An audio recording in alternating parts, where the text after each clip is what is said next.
since we have been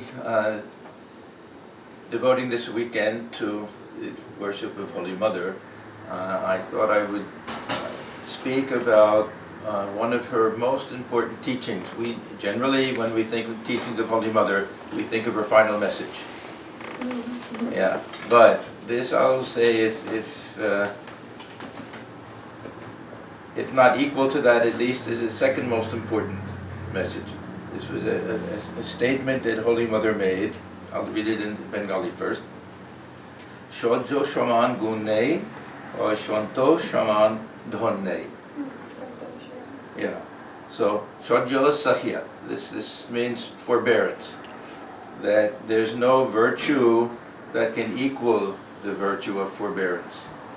Shojo shaman gun nei, and shonto shaman dhon nei. There's no treasure equal to the treasure of contentment. So, forbearance and contentment. And these, one, she says, is the greatest virtue that we can have, and the second is the greatest treasure we can get. And we'll find that these two things are very, very closely related. Through the practice of forbearance, contentment automatically comes, and contentment, we'll see, culminates in this absolute contentment with realization. But even before that, we can have a contentment even at this spiritual level of development that we're at, if we can practice this forbearance. This would be a great aid in that. And we find that these are not simply statements that Holy Mother made, but this represents really the essence of her life. She had so many opportunities to practice forbearance in her life that she really lived this. And because she had that power of forbearance, we see there was a great level of contentment in her life. So I want to go through some of these things. What do we mean by forbearance? We have different terms in Sanskrit.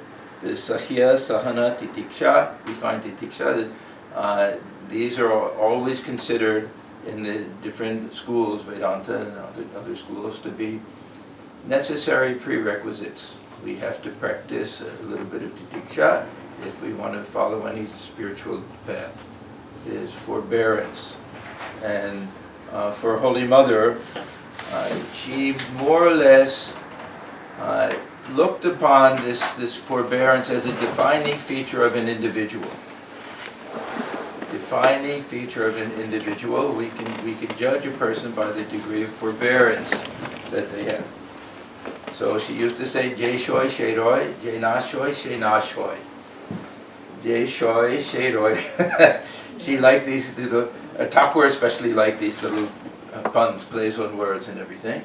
So, Jai Shoy, the person who can forbear, Shei Roy, that person will survive, that person will persist. That person we'll get to that. We'll get to Sha Sha Sha. This is another one. Okay. So Jai Shoy, Jai Na Shoy, the person who doesn't have this power of forbearance, Shei Na Shoy, that person perishes. So one who forbears endures, one who does not forbear perishes. Yeah, then Sha Sha Sha, this is also interesting. In the Sanskrit alphabet, which is the same as the Hindi alphabet and Bengali alphabet, most South Indian alphabets, the Tamil for some reason skips a whole lot of letters, but otherwise more or less the same. There are three different S sounds. They're both sibilants. One is Sha, the other Sha, they're very hard to distinguish, and the third one is Sa. Sha, Sha, Sha, Sa. So there are three different Sas in the alphabet. Bengali pronounces them all the same. Sha, Sha, Sha. The A will be pronounced as an A. Okay? Sha, Sha, Sha. So, why do they have three different letters if they're all pronounced the same? Right? There's a play on words. Sha also means forbear. Saha, saha, saha in Sanskrit. Sha, sha, sha. So Thakur says, because this teaching is so important, forbear, it has to be repeated 3 times. Sha, sha, sha. That's why there are 3 S sounds in the Bengali language. So if you want to repeat the alphabet, each time you'll repeat that one 3 times. Sha, sha, sha. Forbear, forbear, forbear. There's a word sana, sana. Salo. So sahalo means, in Punjabi we say, one thing comes sahalo means you have to forbear it. Put up with it. So yeah. Bite the bullet. Make the best of it. Yeah. Put up with it. Forbear. So this is So and Gita also, this is one of the main themes of this in Gita.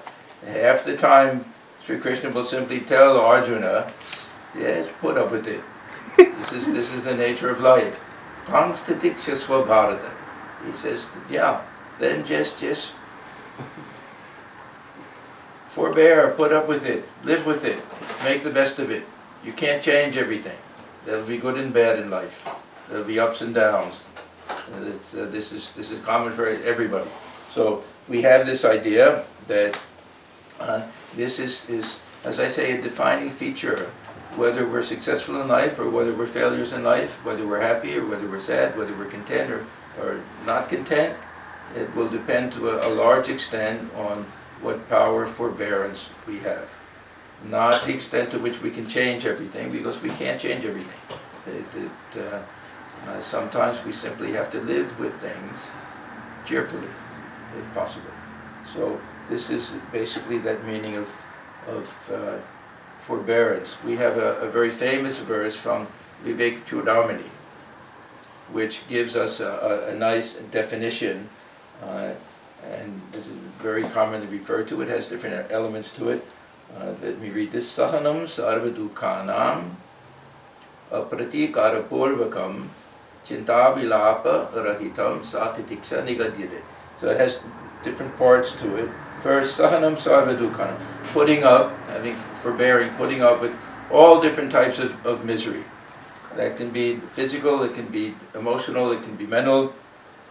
Apratikara-purvakam, without trying to remedy it.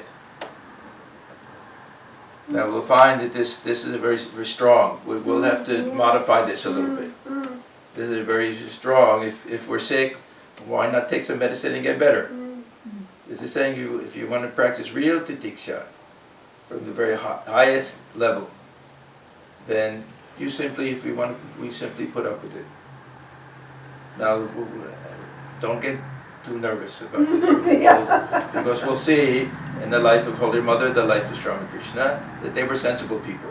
They didn't carry this to such an extreme, but we recognize this ideal at least, because there'll be some times when there'll be things that we really can't change, and we'll spend so much time trying to remedy a situation which can't be remedied, and we simply have to put up with it. So anyhow, this is one portion. Then, chinta vilapa rahitam. We can't be constantly worrying about things. Suppose we say, well, I won't do anything to change it, but the whole time I have the terrible anxiety and worry about it, and then vilapa, constantly complaining, and this hurts and that hurts, and look at my situation, how bad it is and everything. So we have to eliminate those things, and then sa titiksha nigadite, then it's called a titiksha. So we have these different elements that we put up with all different types of suffering and misery. We don't put undue energy into changing everything.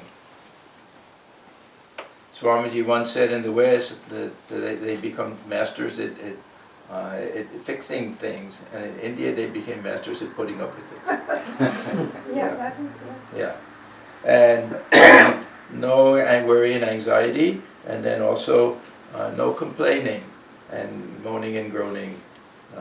Look at me with so many things I have to go through, this and that. If we do that, that's also not forbearance. We should be cheerful about all of this. So we'll see that in the life of a Holy Mother, she lived this. She was the embodiment, really, of titiksha, the embodiment of forbearance. We often emphasize the fact that Sri Ramakrishna and Holy Mother were really two sides of the same coin. Their teachings were the same. We don't make any real distinction. If he was a divine incarnation, she was equally a divine incarnation. That they're the obverse and reverse of the same coin.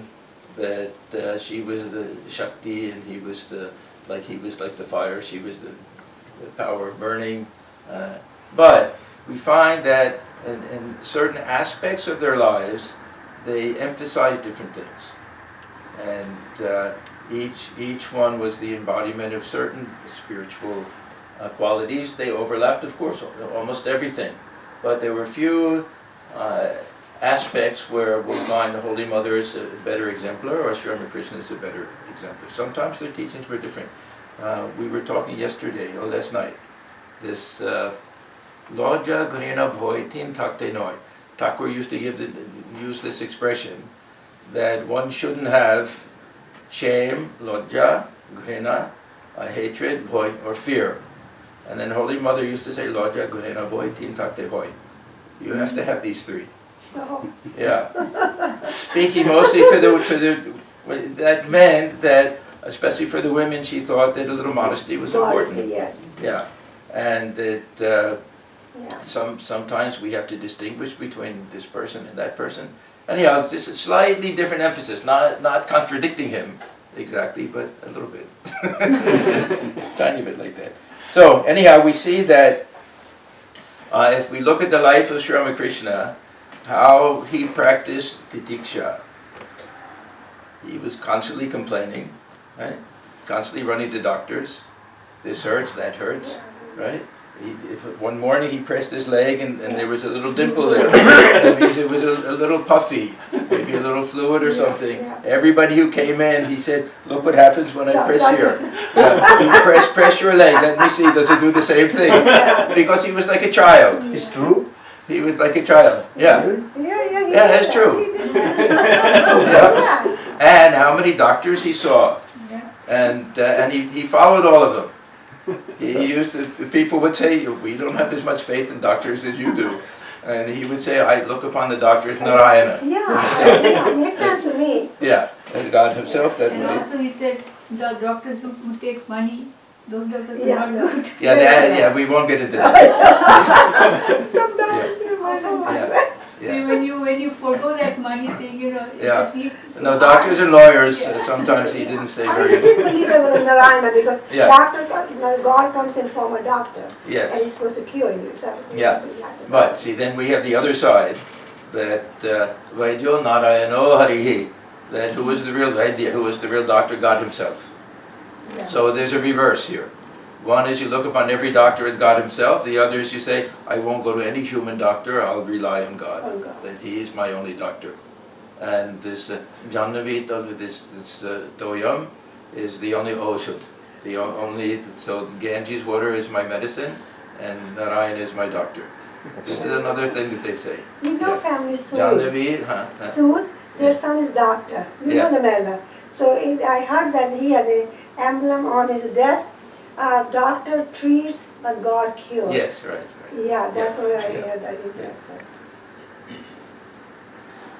Now, this doesn't mean that Thakur didn't have a great sense of forbearance.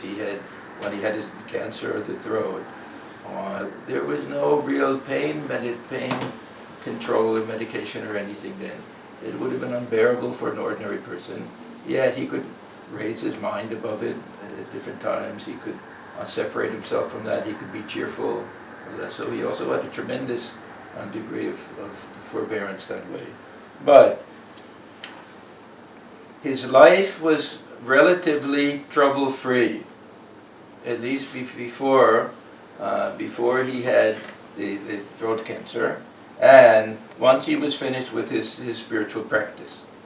During his period of sadhana, of course, he had this tremendous anguish where he would roll on the ground and rub his face on the ground, call mother, mother, mother. But after that, his practical life, he really didn't have to worry about anything from a practical point of view. He had his Mathur Babu in the beginning, who took care of absolutely anything that he wanted, Mathur Babu would get for him. Then after that, he had his different Rashaddars, he used to call them, those who would supply his needs. And he didn't have to worry about any salary, any job. That once he had his God realization, then he was relieved of even being a priest in the temple. He didn't have difficult relatives to deal with. Of course, he had Hridoy, and he had some other, it wasn't 100% good, but nothing to worry about in terms of just meeting the ordinary needs of life. And surrounded by devotees who loved him and who he took such pride in and loved them and saw their spiritual growth. It was like his spiritual family. So before, at least until he came down, he got the cancer in the throat, then he could spend his days very blissfully chanting the name of the Divine Mother and the company of the devotees, singing and dancing. Whatever food he wanted would come. So his life was fairly smooth, we can say, from that point of view. Compared to Holy Mother, because Holy Mother was right in the midst of this ridiculous family situation that she had. She had 4 brothers, and they were all younger. So growing up, she pretty much raised them. She was quite a bit older than some of them. And so they all looked to her for everything. The only good one died young, and because he died, his wife became mad, and the daughter, Radhu, also later became mad. So Holy Mother had to put up with them throughout the rest of her life. And they abused her, and they cursed her, and they even hit her and threw things at her, even with a burning log from the fire. Came after her and everything. So she had to put up with that. Another brother, his wife died, and then he married again, lived in Calcutta, so 2 more daughters had to stay with him. Nalini and Maku, they were also troublesome, so she had to raise practically these 3 young girls there. And her brothers were constantly jealous, and they were constantly fighting. They wanted her money. They wanted the property, so she had to oversee the property being divided among the 3 of them, and it was a constant problem and difficulty for her. Her life in Dakshineshwar. From our point of view, it was a life of great difficulty. She used to say that it was a life of great joy, that it was if there were a picture of bliss in her heart, full at all times. But if we look at what she went through, she had to get up very early in the morning, 3 in the morning. If you go to Dakshineshwar, you won't find any bathroom facilities, right? You won't find a shower room, anything like that. So, and she was so shy. That meant that while it was still dark out, before anybody else was up, she would have to go and take her bath in the Ganga.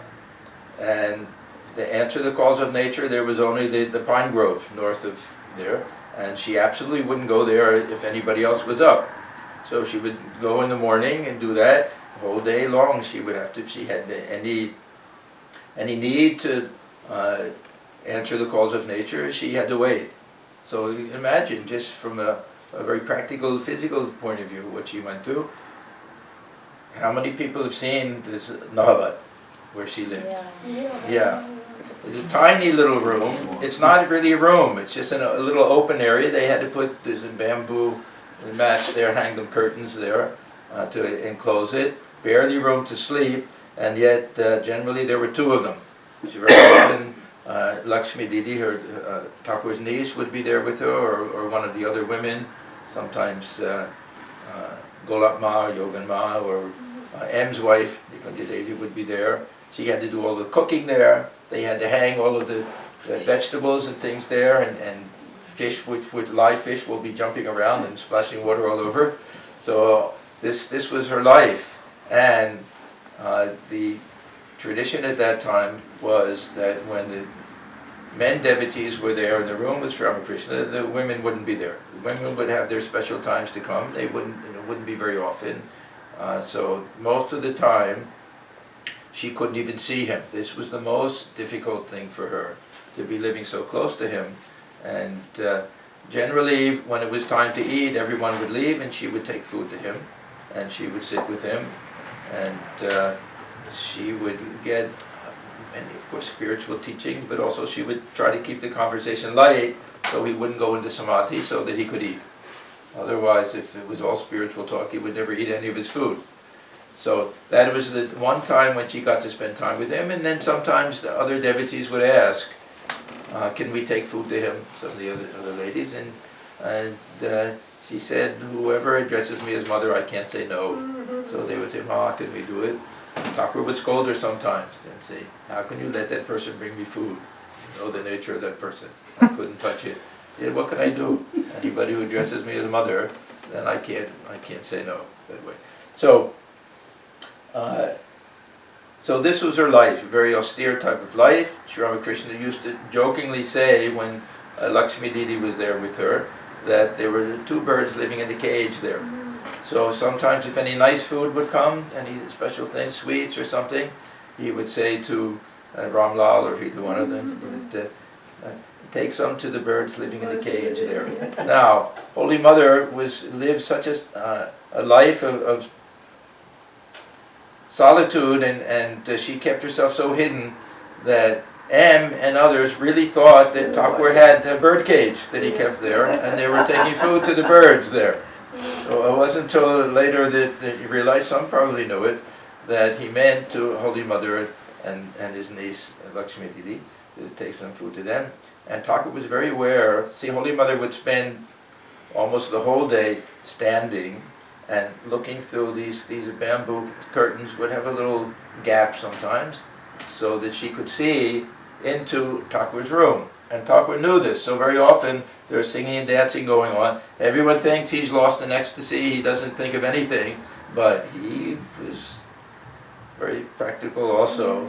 He would say, make sure the doors are open. Otherwise, how will she see the joy that comes from spiritual, the ecstasy and this kirtan and everything? So he knew that this was her one chance to look in that way. So this was her life for how many years? 16 years, something like that. When she was there. And those are the best years. Those were her best years, of course. According to her, according to, other people, kind of. No, we can say according to everybody. Yeah. Yeah. Because women will come and they say, oh, she's like a Sita in the prison, things like that. Yeah. From the outside, people. Thakur also used to refer to her as Sita in exile sometimes. But she was filled with joy. She had it, and we don't know. Probably she had more contact with him than we really think. Because when we read the teachings of Holy Mother, we find that so many of them were exactly the things he used to say to the others. So it must have been hours. And of course they had time together, Jainabhati, Kumar Kapoor also. But in general, she was restricted very much in her access to him. In the beginning she lived with the Thakur, when she came to first time for some months. Quite long, He was on the big cot, she was on the small cot next to him. And what happened was she couldn't sleep at night because soon Thakur would lie down and either he would go into ecstasy and he would be talking to the Divine Mother, or he would go into samadhi. She didn't know if he was alive or dead. She didn't understand those things, and that state of samadhi, there's no sign of life even. So he found out after some time that she couldn't sleep at night, that just out of concern for him and everything. So then he said, then you go and stay. His mother was then living in Nahabat, you stay there. So so at the very beginning, but that was also difficult for her. When did she get to sleep at all that way? So standing all day long, she used to say that's why she had such bad rheumatism in her legs. That her knees were very bad, very difficult for her that way. Now, if we think that she had to practice forbearance then, really not much, because she was so joyful. And just living so close to Sri Ramakrishna, at least seeing him a few times a day, after the passing away, this was the test for her. And this is why we see that this titiksha, this forbearance, doesn't simply have to do with physical pain and suffering, but this mental agony We can imagine the sense of loss that she had when Thakur passed away. All of the direct disciples. Thakur, in fact, said that, I know, he said, the reason why I'm continuing to live in this body with this terrible pain of cancer is I know that you'll be wandering the streets crying after I pass away. And he said, once, if you give me permission, I'll go. Otherwise, he couldn't bear the thought that his passing would cause so much pain. And really, after he passed away, Holy Mother had no desire to live, even. And this is why this Ratu had to play her role as Yoga Maya, to bring that little attachment there, and why, when she went to Vrindavan, she was able to experience these ecstatic moods, and have the vision of Thakur from time to time, go into samadhi, start having her own disciples. All of these things were necessary, otherwise she had no incentive to live anymore. So this was a real test of her forbearance, how she would deal with this sense of loss of Sri Ramakrishna, because he was not just her husband, he was her guru, and he was her spiritual ideal, her Ishta Devata. All of these things all wrapped up in one, and she looked upon him as Mother Kali. Yeah. After Thakur passed away, she said, Mother Kali, what have I done that you should leave me like this? So this is what she had to face, and almost 34 years of her life, more than half of her life, was spent after the passing of Sri Ramakrishna. So that tremendous sense of loss, and then this terrible situation, household situation with her nieces and Ratu and her crazy mother and her brothers and everything. So she had to put up with all of these different things. One of the greatest tests for Holy Mother came as a result of one of the instructions that Thakur gave her. He said, after I pass away, you live in Kamarpukur. This was kind of a traditional thing that during the lifetime they would both live in, it was traditional to live in the house of the husband. That the wife, she would go back and visit her own place once a year or occasionally, but generally they would stay there. So he wanted her to stay in Kamarpukur, and he said, don't stretch out your hand to anyone for anything. That means if you don't get enough food, don't say, please give me this, give me that. Just practice titiksha, forbearance. And this was a terrible period in her life, because Thakur's parents were gone, his brothers were gone. I don't know who was there, nephew or something, but whoever was there, they had... Shivananda was there. Yeah, Shivu. Yeah. But he was looking after the puja and everything. There was nobody there who had any really deep compassion for Holy Mother. Plus, when Holy Mother passed away, as a Brahmin widow from a village, it was unheard of that she didn't follow all of the rules. These are very strict rules for a Brahmin widow, especially. Holy Mother, we know, kept her bangles. See, when Thakur passed away, she was supposed to do a few things. Cut off her hair, just wear a plain white cloth, and remove all of her jewelry. So she removed all of her jewelry, and of course, when she went to take off her bangles, Thakur said no. And she had this vision several times, I think 3 different times. Thakur said no, because the bangles are the sign of marriage, and it's similar to a wedding band. So he said, well, where have I gone? Where have I died? I've simply gone from one room to another. Don't think of me as dead that way. So she kept her bangles, and for some reason, I don't know why, when they went to bring a plain white cloth for Holy Mother to wear, they found, see, she used to wear white cloth with a thick red border. They found for some reason that she tore off the border herself, leaving a thin red line there. This is what we all always see. Why she did this, I don't know. Does anybody know? Well, during that time, Vidyasagar was very active.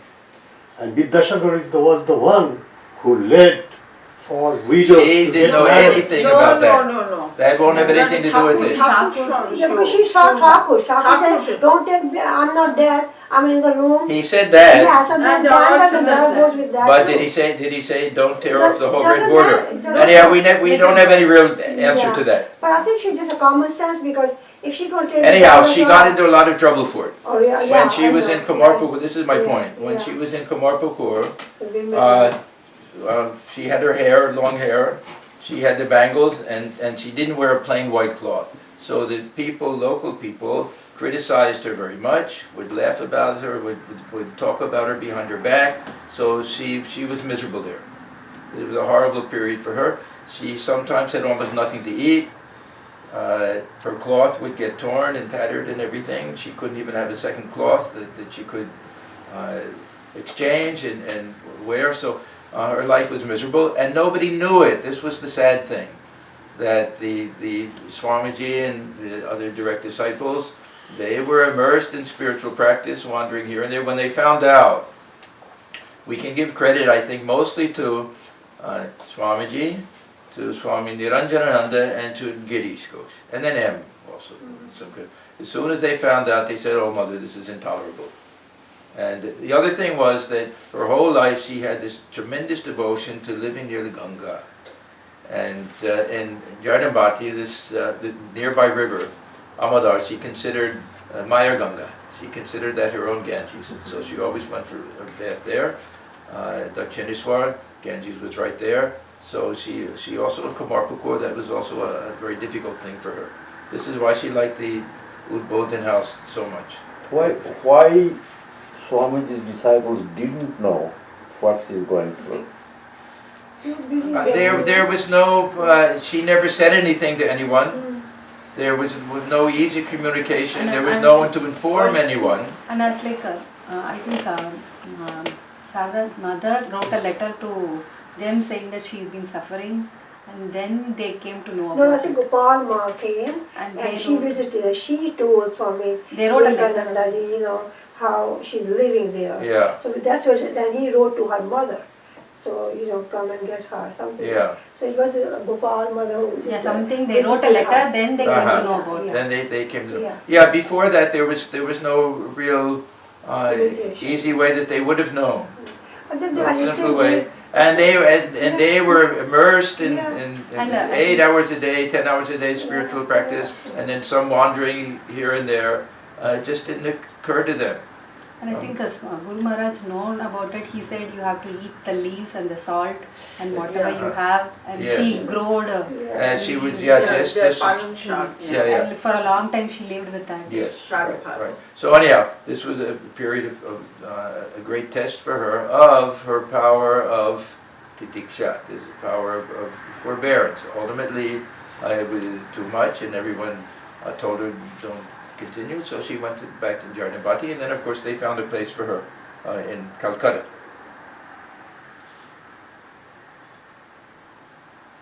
So this is just the example that Holy Mother set for us. What were her own teachings about forbearance?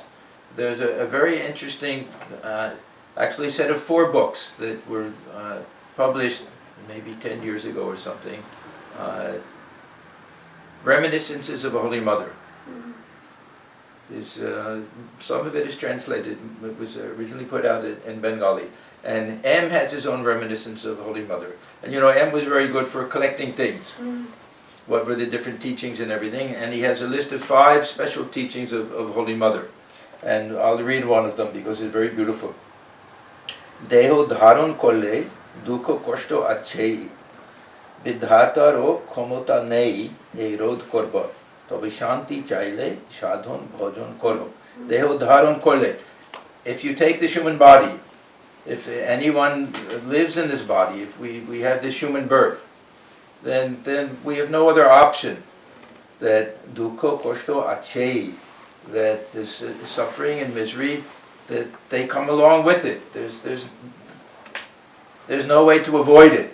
And vidhataro khamotane, even God himself has no power to stop this. Can you imagine that? We say, well, we pray to God. We're suffering, then pray to God. God himself has no power, because this is inherent in human life. There will be suffering, there will be misery.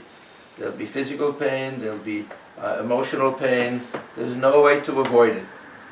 Then she says, but Shanti Chali, if you want peace. See, this is how her final message was also, if you want peace, my child. Yeah, don't see the faults of others. But here she says, Shatun Bhojan Kuru. You have to do some spiritual practice. Yeah, engage in some type of discipline, some worship, call on God. There's no other way. So, this, if one assumes a body, that is, takes human birth, he will have to experience pain and misery. Even the Lord himself is incapable of preventing it. But if you want peace, then practice spiritual discipline, perform worship, and the like. Maybe God wanted it that way. We don't know whether this is anybody's plan, but this is inherent in life. But sometimes we'll say if there can't be good without bad. This has to do with the dvandvas, these pairs of opposites. Whether this is anybody's plan. You know, Swamiji once very famously said that the plan of this world is devilish. I could have come up with a better plan. Better plan. Why you said When he was young. Yeah, when he was young, he said that. Yeah. Now, when we look at this question of forbearance, we find that most of it depends on our mental attitude. This is the most important thing. Thakur had a little expression, Moniya Kata. He used this all of the time. It's all a question of the mind. It's all a question of our attitude. Swami Swananji had so many nice little things to say about this kind of stuff. He said, you take a little child, a small child. If the child is in a good mood, you give it a slap, it laughs. If the child's in a bad mood, you give it candy and it cries. Yeah. So it's not so much the external thing, it's whatever our state of mind is. Swami Atmajnanananda, he was very fond of this statement. I don't know who originally said it, but suffering is inevitable, but misery is optional. How you feel, how you react. Yeah. How you So this idea of titiksha, it goes back to what is our mental attitude, and we have to have some philosophical stance, some position, something that we can hold on to, which allows it. If we simply say just put up with it, then it is very hard. But if we have some attitude that we can adopt, something that will give us some inner strength and will make sense to us and we can rely on, then this titiksha becomes much easier.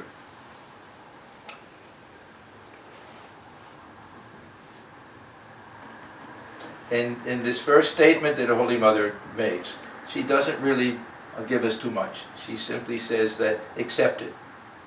And this is also a very big part of it. Part of the problem is that we always think that we can change everything and we can make things better. If only I had got this job, if only I moved here, if only I did this, if only I did that, that everything would be fine. She said no. That no matter what condition we're in, where we are, we'll have good and bad, we'll have ups and downs. We have to learn to put up with these things.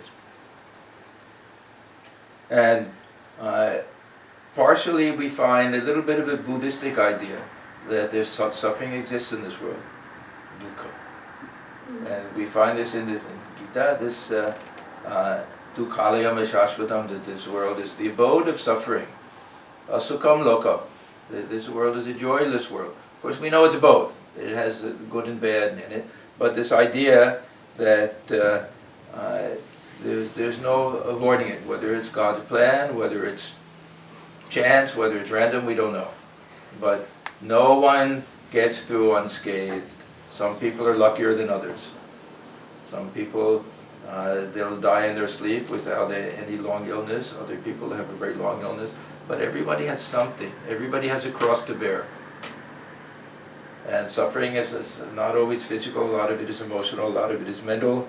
A lot of it has to do with dealing with the grief at the passing away of loved ones. Our life may be perfectly smooth. We suffer because of the suffering of other people also. There's an interesting expression that a mother is as happy as her unhappiest child. What's that again? A mother is as happy as her unhappiest child. That means she may have 5 children, all of them are fine, but one of them is going through a very difficult period. She'll suffer along with that one. Doesn't matter how happy the others are. If one is suffering, she'll suffer. Yep. So look at Holy Mother. Also, how much she suffered at the passing away of some of the direct disciples. So many died before her. Swami Yogananda, Niranjananda, and Swamiji himself, Ramakrishna, Premananda, many of them died before her. And it was a terrible blow each time. So, this is one way that we understand, yeah, we're running a little late, I know, sorry. One way that we deal with this by acceptance. We accept the fact that we're all in the same boat. And this somehow makes things a little bit easier. I'll quote Swami Atmajnanananda again. He says, you wake up in the morning and you have a sore throat and you have fever, whole body is aching, you feel miserable. Then you read in the newspaper that the Asian flu has come and thousands of people are suffering from it. You feel better. You feel better. Exactly. How Yeah. many more are... I'm not the only one. Yeah. Yeah, how So you look at reminding things. ourselves that, yeah, sometimes we think that, why me? I have so many things that I have to deal with, so many problems, this and that. Everybody has problems. So just recognizing that helps to a great extent. And understanding that when things go smoothly and we have no suffering, no pain or anything, we shouldn't think that this is We lost our one. the default setting of life. This is the unusual part of life. I learned it hard way. Everyone, yeah, we learned this the hard way. So I take the attitude, see, take Still waiting. physical health. Take our physical health. How many bacteria and microbes and all sorts of things are running through the body now, and we have this battle between the antibodies, the good ones and the bad ones, that it's remarkable with all the things going on that we're not sick all the time. Exactly. Right. Or take driving. Sometimes I'm driving on the highway and these people are going in and out and everyone's 70 miles an hour. You think that it's amazing that there isn't an accident. Mm-hmm. And when there's an accident, we shouldn't call it an accident. Accidentally, I got here without an accident. Right?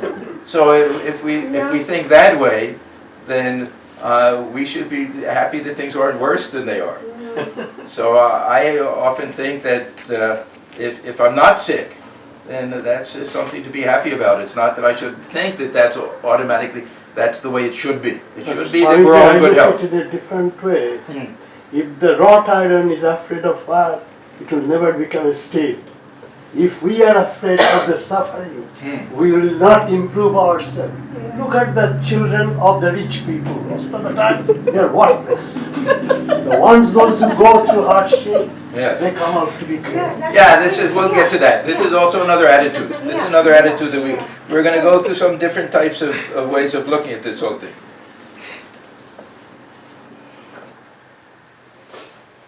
Yeah, so this, then this idea of taking personal responsibility for our suffering. This is a karma idea. This is something that Swamiji liked. This idea. Don't think that it's anybody else's fault. Don't think it's God's fault. Don't think that it's chance. That no one to blame but me. He had this beautiful poem, No One to Blame. And at the end of each line, he says, no one but me to blame.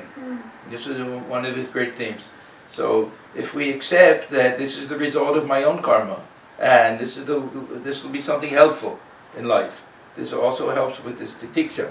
He gave a lecture entitled The Cosmos, and at the very end he said, this is the only solution to the problem of suffering. Those that blame others are generally miserable with helpless brains. They have brought themselves to that pass through their own mistakes and blame others, but this does not alter their position. It does not serve them in any way. This attempt to throw the blame upon others only weakens them the more. Therefore blame none for your own faults, stand upon your own feet, and take the whole responsibility upon yourselves. Say, this misery that I am suffering is of my own doing. And that very thing proves that it will have to be undone by me alone. That which I created, I can demolish. That which is created by someone else, I shall never be able to destroy. So this is the karma model, we can say. That this is the result of what I did in the past. So I have to simply accept it. And it makes things go much more smoothly. I'll refer to Swami Atmajnanananda again, because he was a master at this. I was walking with him one time in the hills just above the center in Hollywood. And he had no one to look after him. Whatever sevak he had, the one left and one had to go to India. So I said to him, Swamiji, at this stage of your life, you're getting older, your health is not good and everything, that you have no one, you have no attendant, no one to look after you. And he looked at me and he said, it's my karma, what can I do? and accepted it, perfectly accepted it. I mean, he could have said, yeah, these rascals, why won't somebody come and serve it? But he did perfectly accepted it. So really, there's no need to practice forbearance when we don't allow the mind to feel miserable over something. There's another kind of way of looking at it. Then we can also say, if this is our karma, the more we suffer, the faster we're getting rid of it. We're suffering, that means that whatever old bad karma we had, that we had to suffer for, now it's gone. And we even have this idea that if this is our last birth, then whatever karma we have to use up quickly. So we see sometimes these great souls undergoing tremendous suffering at the end. This is one possible explanation. These are, as I say, these are all attitudes. We can't verify the objective truth of these things. These are different spiritual attitudes that we take. Then there's the Devotee Model. This is also a wonderful thing, a very easy and natural thing for the devotee, because, again, it eliminates the need for forbearance when we take everything as the grace of God. When we take this attitude of perfect surrender, perfect acceptance, and Sri Ramakrishna gives us the great illustration of the kitten. To take the attitude of the kitten, if the mother takes the kitten and puts it in the ashes in the fireplace, the kitten doesn't think, oh, how will I put up with this terrible place? The kitten thinks that, oh, my mother put me here. It must be the best thing for me. Surrender and faith. Yeah. Yeah. If the mother puts it on the master's bed, very soft on the pillows and nice and everything, it's the same thing. My mother put me here. No distinction that way. There's perfect acceptance, seeing everything as the hand of the mother. This is also a wonderful way of practicing this. And if there's any discomfort at all, anything, what should the kitten do? It simply cries, mother, mother, mother. And mother comes, Thakur says. If we can do that, mother will come. So, if we feel that the Divine Mother is the real operator of this body, she's the one who's doing everything for us, we see the hand of the Divine Mother and everything, we can take everything as the grace of the Divine Mother. Even things that other people will say are suffering and misery. We can say, no, I don't look at it that way. I know, from my point of view, I can't give a good explanation of why it's good for me, but Mother won't let it happen to me unless it's good for me. And we learn from more from suffering and misery and from our mistakes and all of that. This is how we progress in spiritual life. So this is why Swamiji has another beautiful poem called Angels Unawares, where he says that blessed misery, that because I suffered so much, then I turned to God and everything changed for me. It's a very nice poem. Then the Jnani. Jnani also has his own way of practicing forbearance, and a couple of things are important here. One is the transitory nature of everything. No matter what happens, what situation we're in, no matter how bad it is, it'll pass. We know that. This too shall pass, a very famous statement. Abraham Lincoln used to repeat that. It's actually old Persian. We're hoping that right now. Yeah, yeah, but it will. It will. It will. Yeah, This too shall pass. So we know that pain won't continue unabated forever. Pleasure also won't. Another Swami Swamiji story. There was a man who was suffering greatly from some type of disease or condition, and went here and there trying to figure out what to do. Finally went to a fortune teller and said to the fortune teller, "Look, I'm suffering terribly from this. How long will I continue to suffer for this?" And the fortune teller, she looked in her crystal ball and she said, "You'll suffer another 10 years." And then he said, "And after that?" "After that, you'll get used to it." That's a good one. Yeah. So that means that we learn, through suffering we learn forbearance. When we realize there's no other option, then so this is also that the Jnani will take this attitude. Then, at least with regard to physical suffering, this idea that I'm not this body. Why should I suffer? Because the body suffers. There's a verse from the Brihadaranyaka Upanishad, which I think is my favorite Upanishadic verse. It's a very, very beautiful verse. It says, Atmanam ched vijaniyad ayam asmiti purushaha kimichan kasya kamaya shariram anusam jwaret. It's a very interesting verse. It says, if vijaniyad, if I would like to know, if I want to realize the self, if I really want to realize the self, how? I am asmi. I am asmi. I am that. If I really, this is my goal in life. I don't care for anything else. I want to realize I am not this body. That I am that. Then it says, kasya kimichan. Then desiring what? Kasya kamai. For what reason? What can I possibly want that will make me shariram anusam jware. Jwara we know means fever, right? Joy, yeah. Jwar, right? So anu sam jware. It means to have fever along with shariram, along with it. So the body is suffering, body is burning with fever. Why should I burn with fever? There's no anu, there's no following it. There's so if I really keep telling myself, I am the self, I am the Atman, I am he, I am that. We keep saying that, and at the same time we say, oh, I'm suffering so much. I have fever, I feel miserable. They don't go together. If we really want to realize that, then we have to say, yeah, this is body is suffering, I'm not suffering. I'm the witness. I'm observing all of this. We detach ourselves from this whole process. So that means we refuse to suffer along with the suffering of the body, and to a large extent the mind. It's more difficult with the mind because it's the mind that's having this attitude in the first place. But still, when we do have bereavements and other things, also we can say that yes, still I am the self. The self doesn't suffer along with that. The mind may get a little depressed. If we take that attitude, this depression of mind becomes much less also.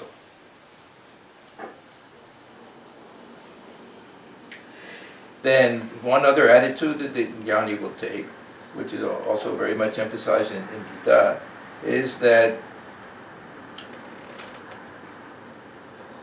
we should not be too overly elated when good things happen. So if we want to be able to not get depressed when bad things happen, then we also have to be even keeled when good things happen. So we find that this always warned against that neither too excited when something good happens or too depressed when something bad happens, because they go hand in hand. So good things happen, yes, they'll happen, that'll also disappear. This nice story of Swami Brahmananda when he was in Vrindavan and meditating and very deeply engrossed in everything, and he opened his eyes, he saw someone had brought a beautiful blanket for him. Yeah, so completely unaffected by it. And he opened his eyes, someone stole it. Completely unaffected. Yeah, yeah. Not happy that he got something, not upset that he lost something. Yeah. Thakur, he was told you have to leave here by mistake. Hriday had made some big mistake. He was supposed to, he has to leave. Thakur was asked to leave by mistake. And he said, okay. And he took his gamcha, he threw it over his shoulder and started leaving. No signs of anything, anxiety or anger or anything. And then they ran after him. No, we didn't mean you. Please come back. He said, okay. No sign of relief or joy or anything. Yeah. So if we want to be free from this anxiety and everything, we also have to be free from this other thing. Swami Atmajnanananda gives a very good thing. He says, have this any misery or anything like uninvited guest. Don't pay any attention. So just like don't react. Just ignore and guest will leave because you're not giving him any attention to that guest. So it's so funny. What is So he says it very nicely. I don't say that nicely, but he said it's just an uninvited guest. Any misery, any sickness, anything like that. Don't pay any attention. Yeah. So when you ignore a guest has to leave. Yeah. So another way to put it, not to react, not to get too involved. This is a little bit off topic, but this is a famous statement of Ramana Maharshi. He says this ego is like an uninvited guest at a wedding. Yeah. A party crasher. A party crasher who comes and is very loud and obnoxious and eating too much food and everything. And then the husband's side of the family assumes that the wife's side of the family invited him. And they think the other one, and then they look at each other and did you invite him? No. Did you invite him? No. And then as soon as this party crasher realizes that he's been caught, and he sneaky leaves. That's a good example. So he says his ego is like that. Yeah. The uninvited guest at the wedding. As soon as we recognize it, it leaves. Yeah, we're free from it. Okay, now I want to go to the final portion of this verse. What does it mean not to do anything about it, not to try to remedy it? Aprikara purvakam. This idea that we don't take medicine, that we don't do any type of cures or remedies or anything like that.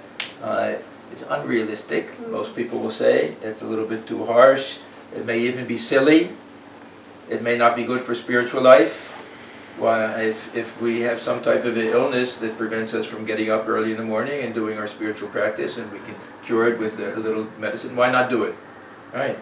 So we have to recognize that this represents an ideal which can be followed by very few people. So Vijnanananda, he was one of the few that he would refuse to take medicine. Sometimes some homeopathic medicine, if he had to at the very end, they kind of forced him to.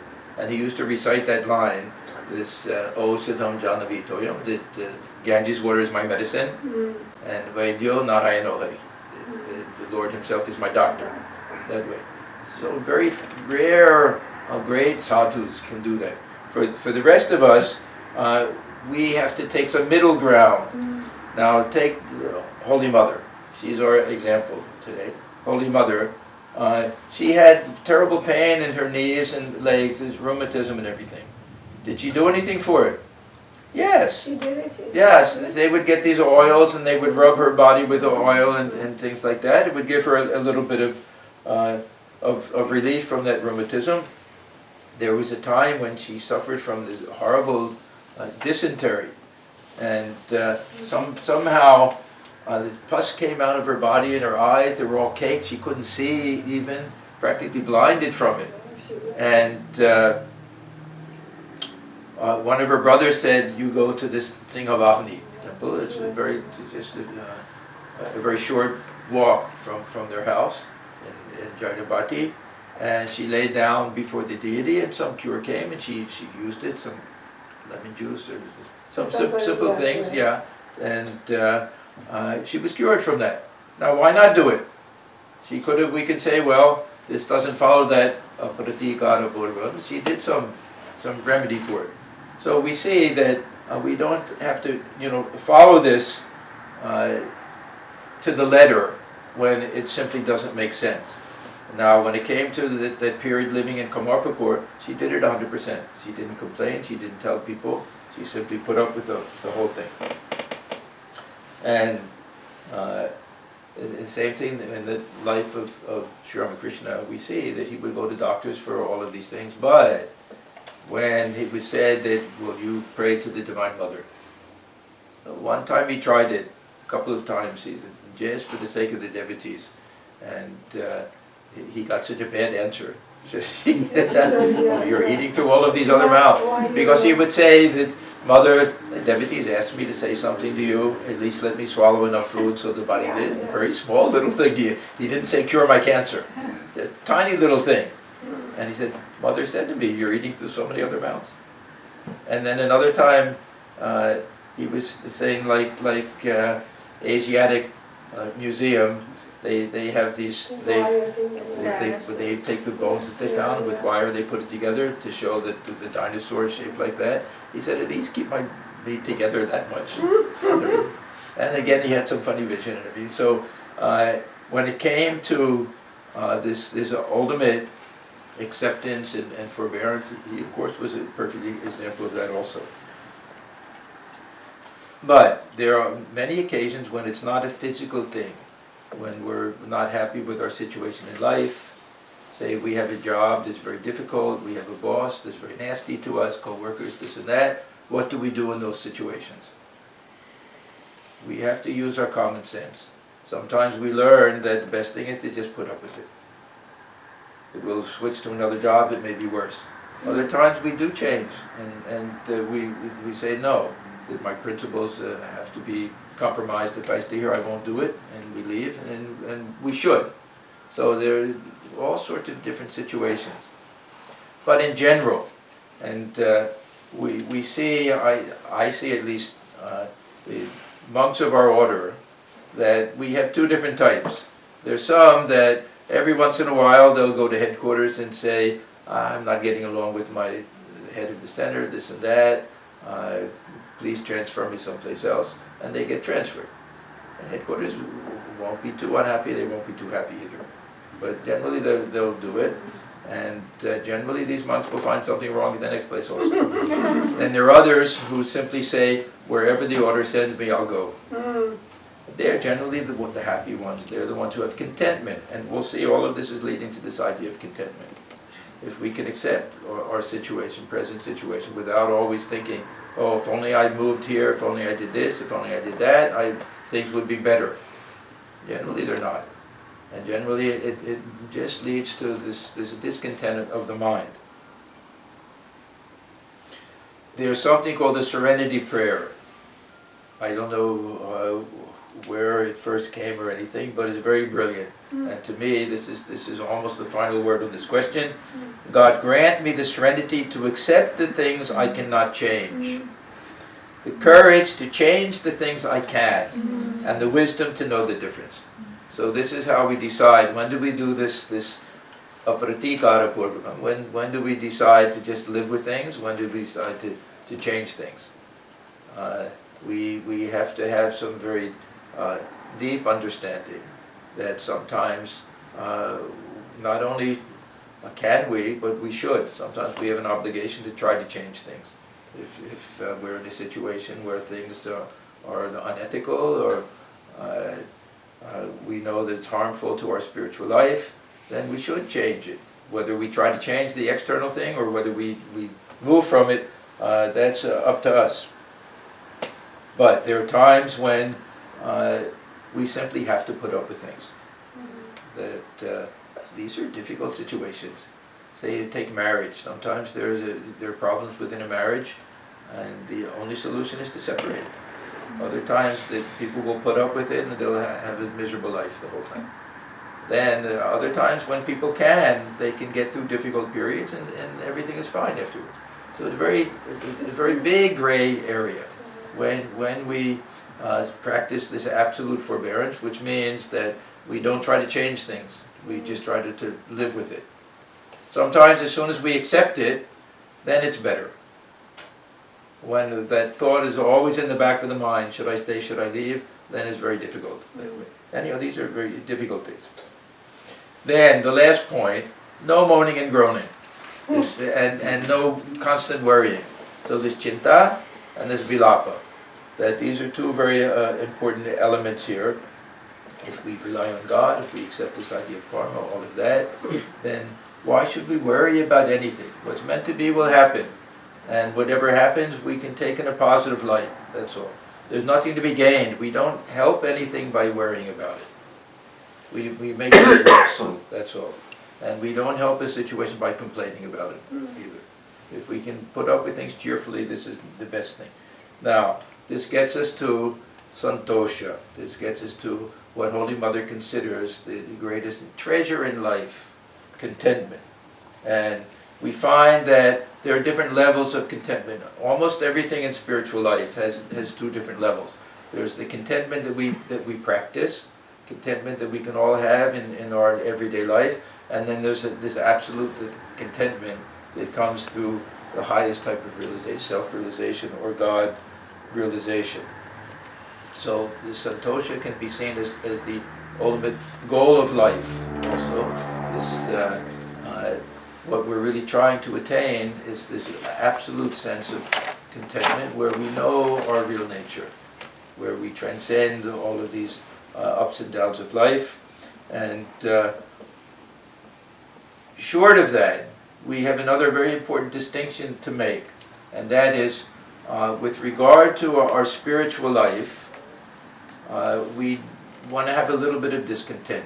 And this discontent is part of what Thakur calls bakulata, this longing and anguish and desire for God realization.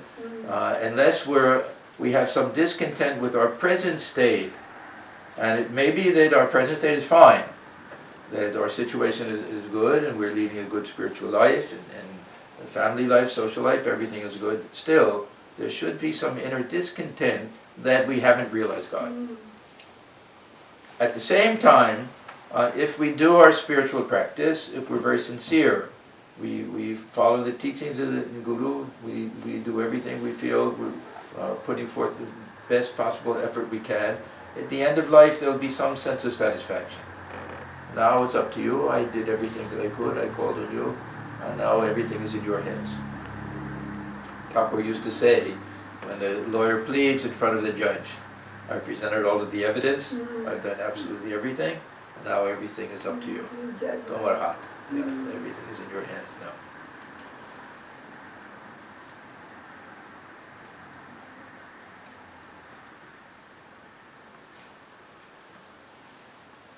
So this contentment, this raises another issue. It's very similar to the other. To what extent do we accept the things that we have? Generally, the definition that we'll have something to do with content with whatever comes. We have in the Gita, we have different places where they talk about this. Yadricha labha samtushtaha. Content with whatever comes on its own. That means we don't even make too much effort for that. Or yena kenachit samtushtaha. Content with anything. There's a very nice verse. It's not from Gita, but it's this edition of Gita. It's mentioned from Mahabharata. It says, Kena chenit kena yena kenachit achanno yena kenachit ashitaha yatra kvachana shayisyat tam deva brahmanam viduhu. This is the definition. Who is a real Brahmin? Brahmin is not someone born in an upper caste. Brahmin is someone who is one with Brahman. So this idea. And it has three different things. Yena kenachit achanno. Who is content with whatever clothes he wears. That means whether he's dressed in rags or in fancy clothes, makes absolutely no difference. Perfect, same contentment. Shayisa, wherever he sleeps, whether he's in a palace or whether he's in a hut. This was Swamiji when he traveled throughout India. Sometimes he was with the Maharaja in a palace, sometimes living with very poor people. Yeah, or under a tree, same, no difference whatsoever. And whatever food one gets, well cooked or ill, judge not. This is from the Song of the Sannyasin, that the gods call that person a Brahmin. This is the distinction. So to practice this type of contentment, it doesn't mean that we don't put forth some effort. It means whatever comes as a result of that. The sadhu can only practice this putting forth no effort. This is a very high state. This is what Thakur calls this entopata, this dry leaf blowing in the wind. Wherever it blows, then it's content, and it stays there that way. Otherwise, we make some effort to do what we think is best. Then whatever happens, whatever comes as a result of it, we practice that type of contentment. So we're faced with all different issues all of the time. Do we go for the better job? Do we buy the nicer car? Do we try to have a bigger house? Does all that mean that we're not content with what we have right now? Well, maybe yes, maybe no. Sometimes for the good of the family, we have to do things. In family life, we have to try to get a better job sometimes. We want to be able to send children to a good school, all of that. So again, these are not very clear-cut things. There's a great deal of gray area here. But the point is that half the time when we strive for something else, it means we're not content with what we have. And in spiritual life, those who lead a simple life, that we don't have the biggest house, we don't have the newest car, it doesn't matter, we're perfectly content with what we have, because my priorities in life are different. I don't care for these things. The goal of life is God realization. When I die, it's not going to make the slightest bit of difference whether I have a new model car and a big mansion, or very simple things. It won't make any difference whatsoever, and I don't care about those things. So this is that type of contentment that we can all have. It doesn't mean that we're God-realized souls or anything. If we can learn to be satisfied and content with whatever we have, with whatever comes as a result of our karma, whatever comes as a result of the will of the Divine Mother, with whatever comes as a result of chance. We may not understand why and how things happen, but we're content. It's enough. I don't need anything more. It's a wonderful, it removes so much anxiety of the mind, so much worry. There's a constant worry about how can I change this, how can I make this better. If we can practice this forbearance and acceptance, then we get this perfect contentment that comes from that. So this is that contentment that we try to practice, we try to bring this into our lives. The more we do spiritual practice, Holy Mother says, this sadhana bhajan, the more we bring that in, the more we get this contentment. But there's a very final type of contentment that comes when we have that higher type of realization, when we know our real nature that way. And there's some beautiful verses. I'm going to stop here, and we have a few minutes for some questions if you like. A very beautiful section of chapter 6 of the Gita, which talks about this absolute contentment that comes through realization. Yatro paramato chittam nirodham yoga sevaya yatra chaivatmanatmanam pashyan atmani tushyati sukhamatyantikam yatad buddhi grasyamatindriyam veti yatra na chaivayam stitvas chaliti tatvadaha yam labdva chaparam labham manyate nadikam tataha yasmin sthito na dukkhena gurunapi vichalyate tam vidya dukkha samyoga viyogam yoga samjitam sanishchayena yoktavyo yogo nirvana chetasa. This is chapter 6, verses 20 to 23. These, if you recite these, read these verses before meditation, you'll find that it brings tremendous peace to the mind. When the mind, absolutely restrained by the practice of concentration, attains quietude, and when seeing the self by the self, one is satisfied in his own self.